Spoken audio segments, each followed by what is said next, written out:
Capítulo 3. Las pretensiones de la ciencia. Cuando yo era estudiante, generalmente se consideraba que la frase filosofía india era contradictoria, un contradictio in adiecto, comparable al absurdo de decir madera de hierro. La filosofía india era algo sencillamente inexistente como las calendas griegas o, como dicen los lógicos hindúes, los cuernos de la liebre o el hijo de una mujer estéril. De todos los profesores que ocupaban cátedras de filosofía en forma permanente en esa época, había solo un solitario entusiasta, un discípulo de Schopenhauer, el viejo Paul Deussen, que daba regularmente clases sobre filosofía de la India. Desde luego, los orientalistas, hasta cierto punto, proporcionaban información preparando ediciones de textos, auxiliados acaso por algún discípulo, pero nunca se preocupaban por investigar el problema de si había una filosofía india. Todo cuanto encontraban en sus documentos lo interpretaban sobre base filológica y luego pasaban a la siguiente línea. Entretanto, los profesores de filosofía estaban unánimemente de acuerdo, unos cortésmente, otros sin cortesía, en que la filosofía, en el sentido cabal de la palabra, no existía fuera de Europa. Y como veremos enseguida, esta actitud no carecía totalmente de justificativo desde el punto de vista técnico. Pero en esa misma época, otro grupo de historiadores elaboraban una concepción mucho más amplia y alentadora de la historia de las ideas y de la evolución del espíritu humano.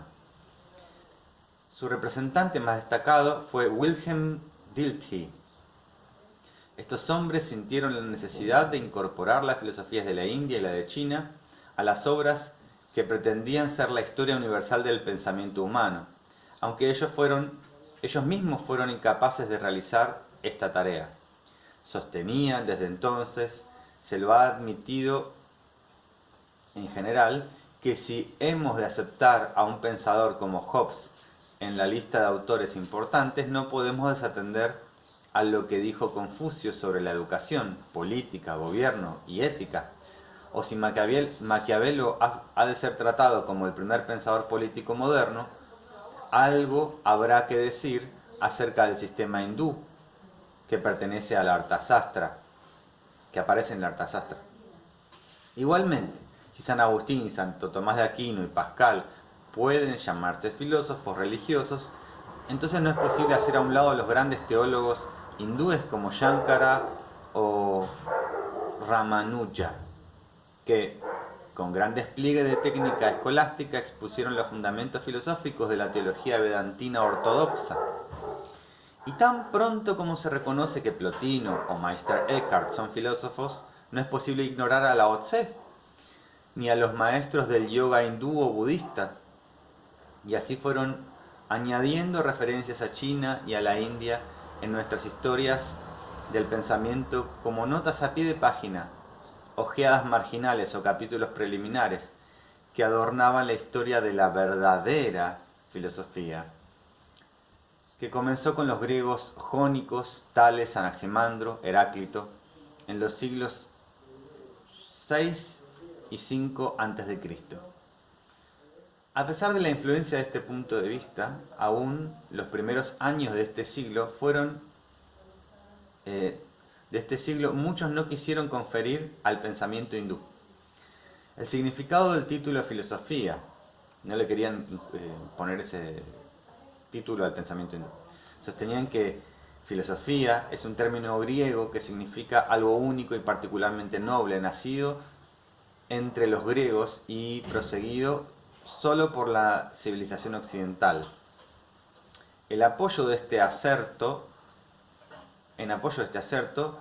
podían remitirse a la autoridad de Hegel, que ya un siglo antes que ellos, con magistral intuición y completo dominio de los datos disponibles, había tratado a la India y a China en su filosofía de la religión y en su filosofía de la historia.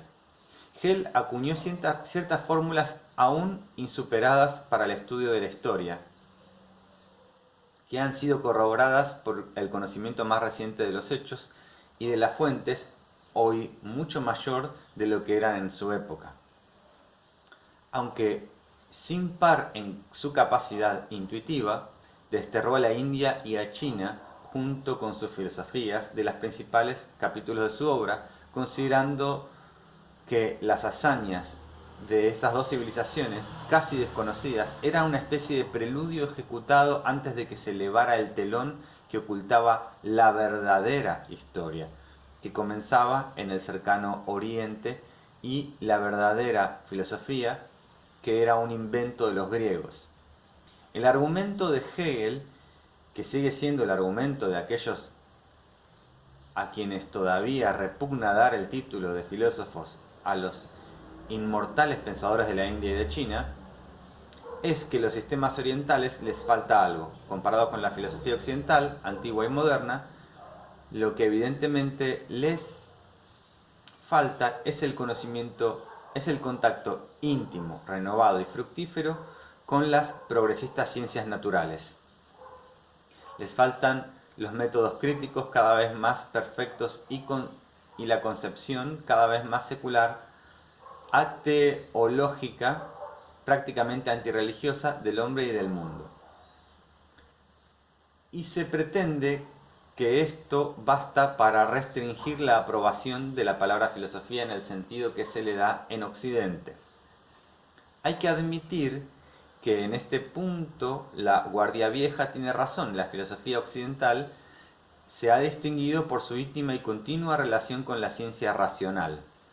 Considérese, por ejemplo, el papel de las matemáticas aplicadas en la astronomía, la mecánica y las físicas griegas, o el planeamiento que pensadores como Aristóteles o Teofrasto hicieron de problemas de zoología y de botánica, metódicamente y sin el esclarecimiento de concepciones teológicas o místicas. Se ha sostenido que el pensamiento indio, en el mejor de los casos, puede compararse no con la gran línea de la filosofía occidental, sino con el pensamiento cristiano medieval, desde los padres de la Iglesia hasta Santo Tomás de Aquino, cuando la especulación filosófica estaba sometida al interés de la fe revelada y obligaba a desempeñarse como sierva o auxiliar de la teología. Ancilia Theologiae. Sin permitírsele desafiar o analizar los fundamentos dogmáticos establecidos e interpretados por los decretos de los papas y mantenidos mediante la persecución de todos los herejes y libres pensadores. La filosofía griega y luego también la filosofía moderna, tal como la representa Giordano Bruno, que murió en la hoguera, y Descartes, invariablemente ha dejado atrás de sí una estela revolucionaria, produciendo en forma creciente y radical una liberación del pensamiento capturado por el tradicionalismo religioso. Ya a mediados del siglo V, Anaxágoras fue desterrado de su Atenas por declarar que el sol no era el dios solar, Helios, sino una esfera celeste incandescente.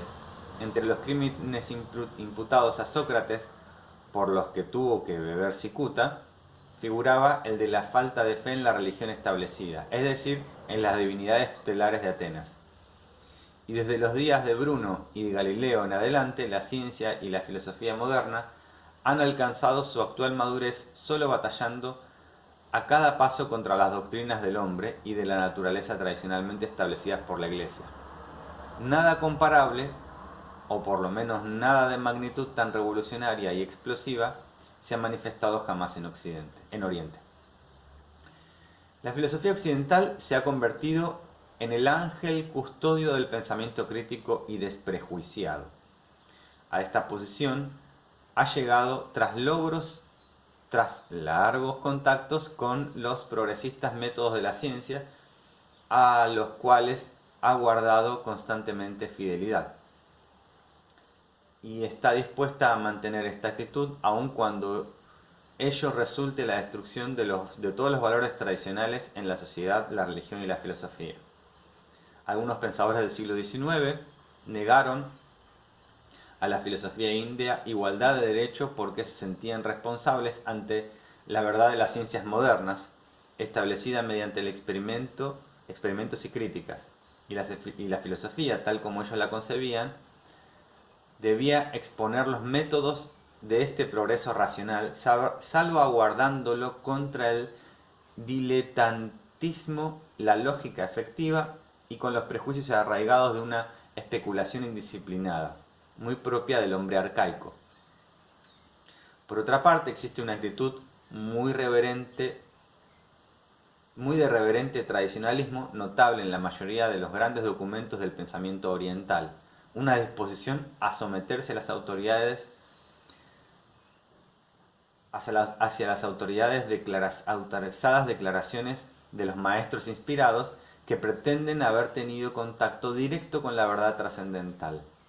Esta característica sería indicio de una incorregible preferencia por una visión, la intuición y la experiencia metafísica antes que el experimento.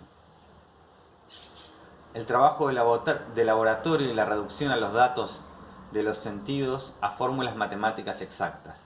Nunca hubo en la India tan estrecha afinidad entre la ciencia natural y la filosofía que permita una importante fecundación recíproca. No hay nada en la física, la botánica o la zoología hindú que pueda compararse con los grandes descubrimientos de Aristóteles, Teofrasto, Eratófanes y los científicos de Alejandría helenística. Esto es medio... dudo de esto. El pensamiento de la India no ha sido influido por las características de nuevos materiales y las sugerencias de los pensadores occidentales. Han estado recibiendo continuamente de fuentes científicas. Si no puede decirse que las ciencias naturales indias alguna vez igualaron las conocidas en Europa, aún en tiempos de los griegos, cuanto mayor es hoy su desigualdad.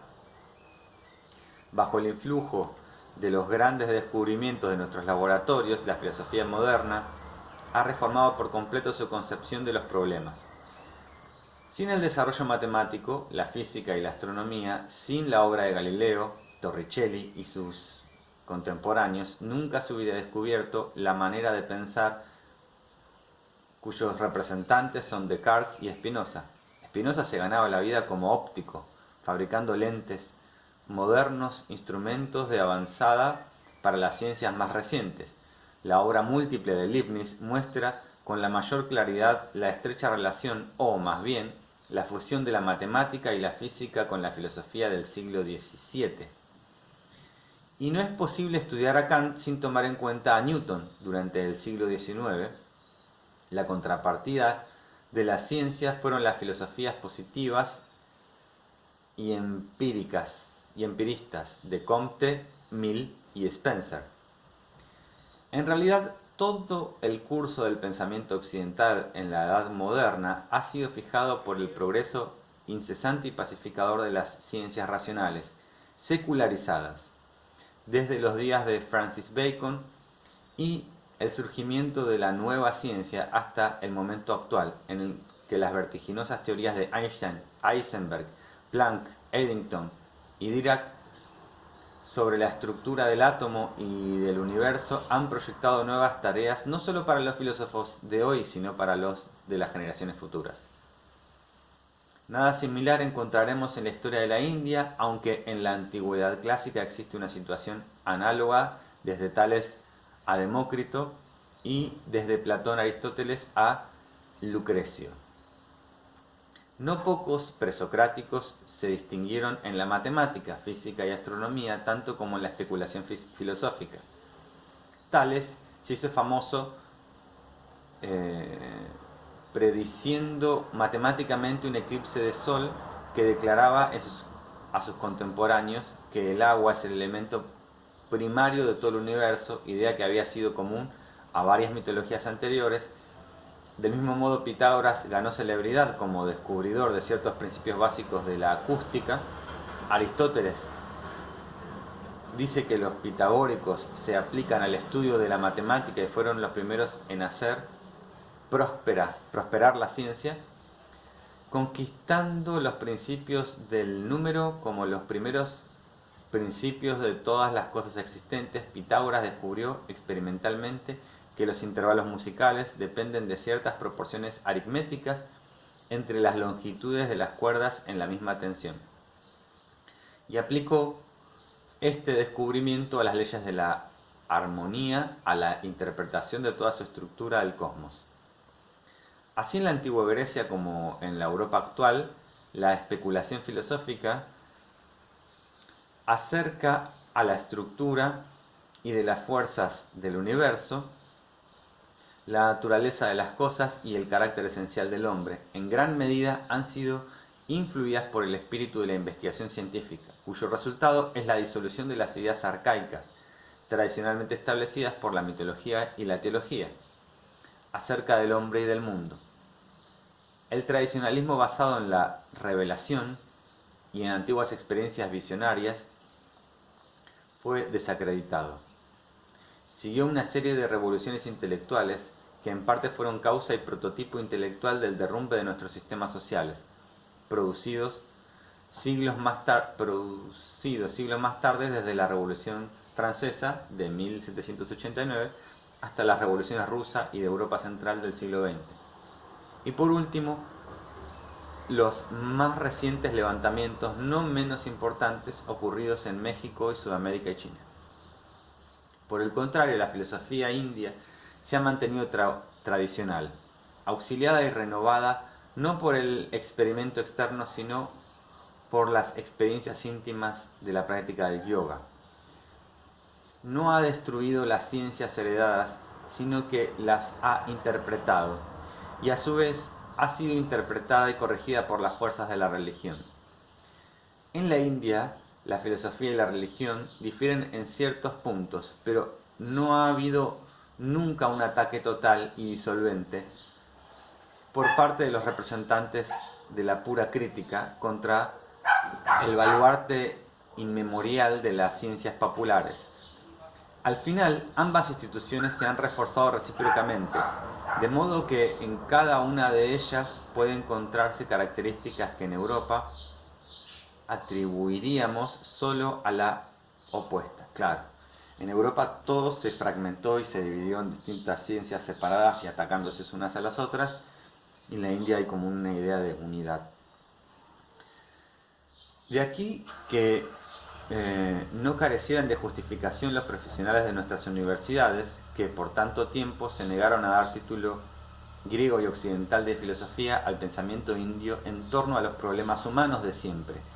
Sin embargo, y espero mostrarlo, existe y ha existido en la India algo que realmente es filosofía, una aventura tan osada y asombrosa como la más arriesgada que haya emprendido el mundo occidental, solo que surge de una situación y una cultura orientales, apuntando a fines relativamente extraños al espíritu de las universidades modernas, y se sirve de otros métodos, los fines o metas que inspiran a Plotino, Escoto, Orígena y Meister Eckhart, así como las especulaciones del alto vuelo de los presocráticos como Parménides, Empédocles, Pitágoras y Heráclito.